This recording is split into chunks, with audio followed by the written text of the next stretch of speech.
இன்றைக்கி நான் tailoring ஷாப்களில் use பண்ணுற இந்த கத்திரிக்கோள்களை பற்றி சொல்ல போகிறேன். கத்திரிக்கோள் வந்து பார்த்தீங்கன்னா 3 மெட்டீரியல் அவைலபிளாக கிடைக்கும். ஒன்று கேஸ்ட் ஐரன், ரெண்டாவது எஸ்எஸ், மூணாவது ஹெச்எஸ்எஸ். இப்போ நான் உங்களுக்கு கேஸ்ட் ஐரன் பற்றி கத்திரிக்கோள் உங்களுக்கு நான் சொல்ல போகிறதில்ல. எஸ்எஸும் ஹெச்எஸ்எஸ் இந்த 2 கத்திரிக்கோள்கள் பற்றி தான் சொல்ல போகிறேன். ஃபஸ்ட்டு நான் இந்த எஸ்எஸ்ங்கிற கத்திரிக்கோளை பற்றி சொல்கிறேன். எஸ்எஸ் அப்படின்னா ஸ்டெயின்லெஸ் ஸ்டீல்.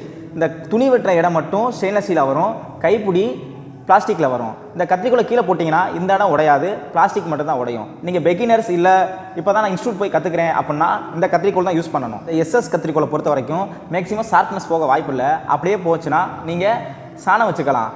ஆனால் இந்த கைப்பிடி உடஞ்சின்னா ஒன்றுமே பண்ண முடியாது, தூக்கி குப்பையில் போடுற மாதிரி தான் வரும். அடுத்தபடியாக நான் இந்த ஹெச்எஸ்எஸ்ங்கிற கத்திரிக்கோளை பற்றி சொல்ல போகிறேன்.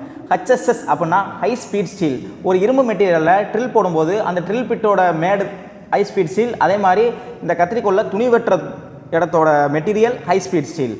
இந்த கத்திரிக்கோளில் கைப்பிடி மைல்டு ஸ்டீலில் வரும். இந்த கத்திரிக்கோளை கீழே போட்டால் கைப்பிடி உடையாது, துணி வெட்டுற இடம் மட்டும்தான் உடையும். ஹெச்எஸ்எஸ் கத்திரிக்கோளை பொறுத்த வரைக்கும் இந்த ஹெச்எஸ்எஸ் கத்திரியோட பிளேடு நைஃப் மாதிரி இருக்கிறனால நம்ம கவனமோட யூஸ் பண்ணணும்.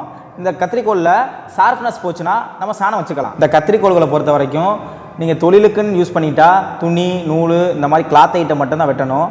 அதை விட்டுட்டு பால் பாக்கெட்டு கவரு, பூவு, இந்த மாதிரி பிஸ்கட் பாக்கெட்டு, குழந்தைகளுக்கு ஆக்டிவிட்டி செய்கிறதா இருந்தீங்கன்னா இந்த கத்திரியோட ஷார்ப்னஸ் கொஞ்சம் கொஞ்சமாக குறைஞ்சி கத்திரி போயிடும்.